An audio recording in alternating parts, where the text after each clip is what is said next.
UK and Ireland. It is so hard to go a day without my HQTs. I missed you lot, so let's try to make up for lost time, shall we? Kind of like those people still running the London Marathon. Come on, guys, forget those burning blisters. Just a few more miles. Now, while this has been the hottest race on record, we're about to kick off the coolest race in the game. That's right, HQ Trivia, where you've got to keep your cool to go the distance and rule. I'm Sharon Carpenter, your marathon question asker, water flasker, and finish line passer. That's me. And this is our Sunday roast edition, of course. The rules are as simple as always. I'm going to ask you a series of questions from easy to hard. You have 10 seconds to tap the answer. If you get it right, you move on. Answer all 12 correct and you win, or you split that cash. And today we have a pavement-pounding £8,000 up for grabs. That's some marathon money right there. It's enough to buy you a year's worth of foot massages, training to get you in shape for next year's race, or better yet, a moped to drive it instead. But before you burn the cash, you've got to earn that cash. So let's kick things off with Q1. Mary Berry and Paul Hollywood were both judges on which BBC food show? Great British Bake Off, Britain's Got Trifles, The Flan Factor. All of them will make your stomach rumble.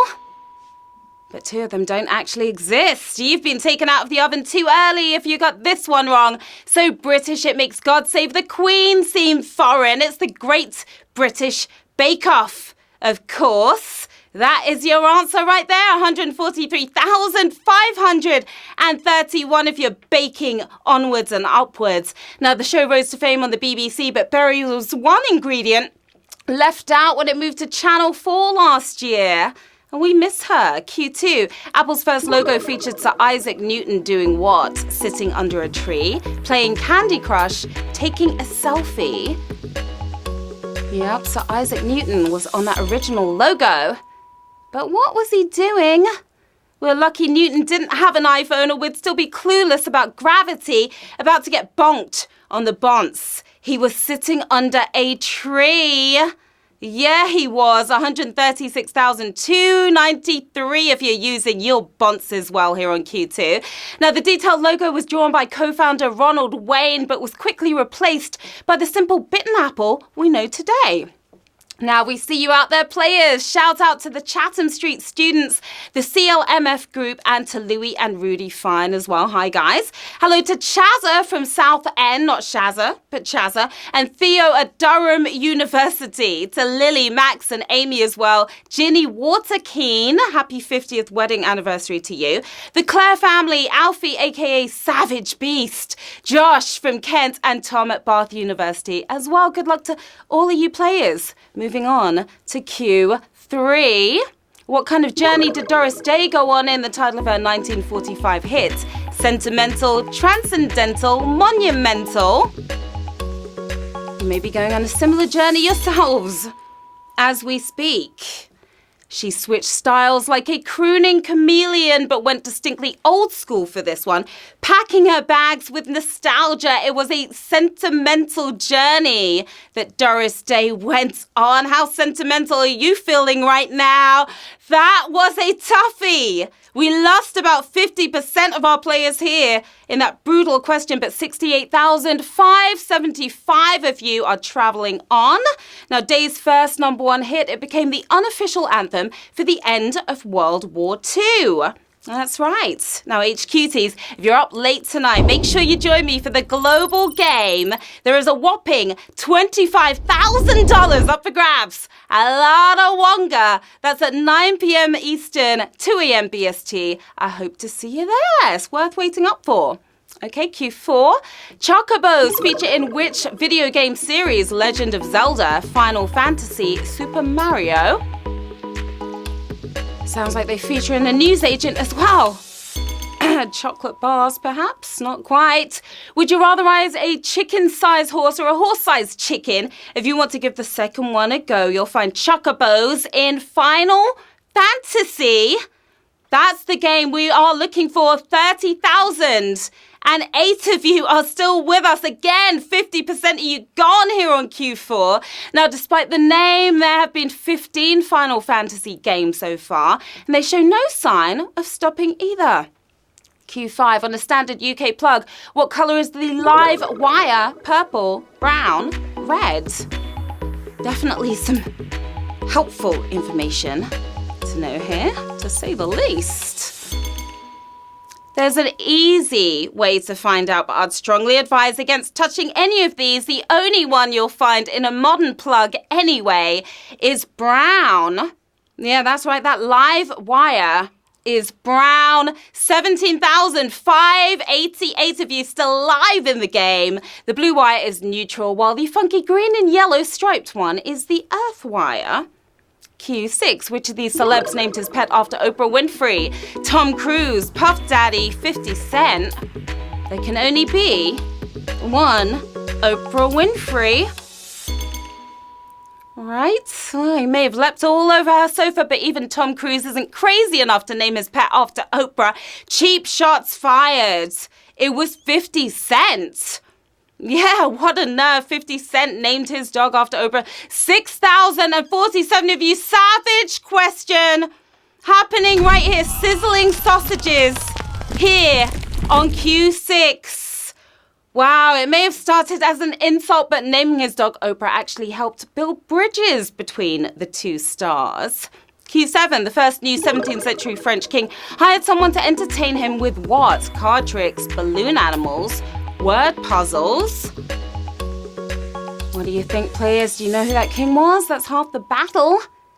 Sounds more like a kid's birthday party than a royal court, but what do you expect from a 9-year-old king? Little Louis XIII was a sucker for word puzzles. Yeah, he was. And 1,470 of you still with us on another savage one. Right here on Q7.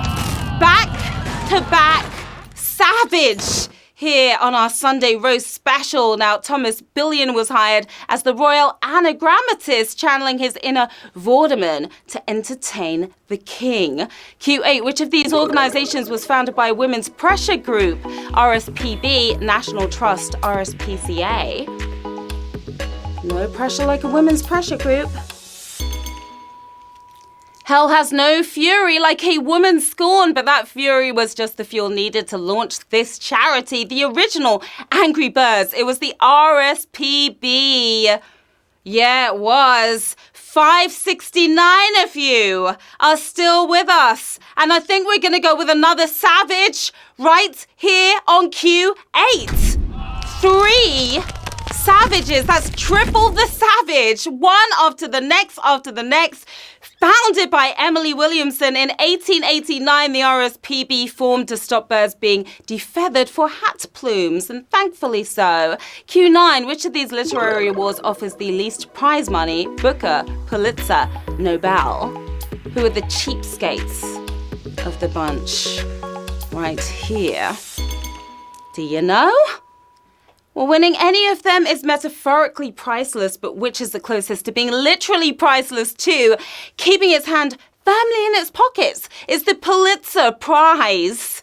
Yeah, they're the cheapies here. 232 of you getting that one right. You are getting so close to today's prize. $15,000 may sound like a lot to us HQTs, but it's by far the smallest check on offer. Here, yeah, Q10, whose second decree on war was not to invade the world's largest continent, General Montgomery, Marcus Aurelius, Napoleon Bonaparte. Sounds like a good plan to me.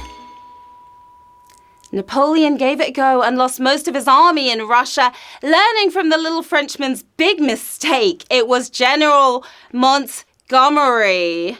That's who it was. Another battle down here for 73 of you. Montgomery outlined his second rule of war when asked about US incursions into Vietnam. If only the Americans had listened, right?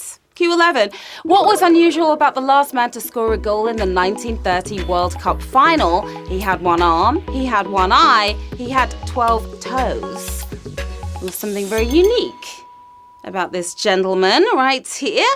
Well, Hector Castro may have been missing something, but it sure wasn't the net, scoring Uruguay's World Cup winning goal in the 89th minute. He only had one arm. That was all he needed. And that's all you need as well. 17 if you got that right. It's the 89th minute here too, because we are moving on to the final round with 17 players left in the game. Another 4 using their extra lives to get back in. £8,000 up for grabs right now. Good luck to all of you. Who was the only man to direct 3 movies that won the Best Picture Oscar? Francis Ford Coppola, William Wyler, John Ford. The only man, and quite an accomplishment that is.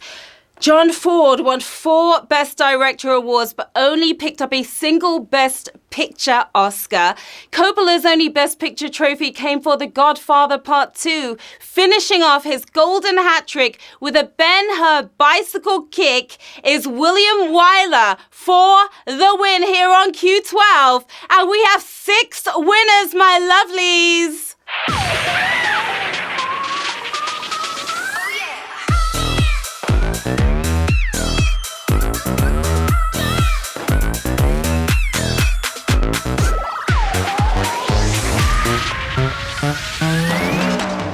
Congratulations to our 6 winners today, navigating 3 back-to-back sausage questions. You are each taking home a grand £1,333.33 as well. So you should be feeling absolutely ecstatic right now. We've got Dylan Fowl, we've got Nasser Mugai, we've got AA, a bunch of numbers right there, enormous something right there as well. You should have an enormous smile on your face.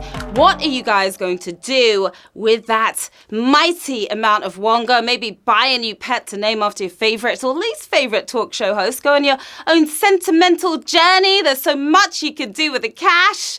Wow, another quiztastic game, my HQT Pies. As always, hit me up right here on Twitter and Instagram. Let me know how you got on today and request those office shout-outs for Monday afternoon. All right, that's it for today, but join us back here tomorrow at 3 p.m. for another chance to get your mitts on 550 quid. And hopefully I'll see you tonight at 9 p.m. Eastern, 2 a.m. BST for the global game as well. Until then, winners enjoy your earnings, players enjoy your learnings. I will see you soon. Bye.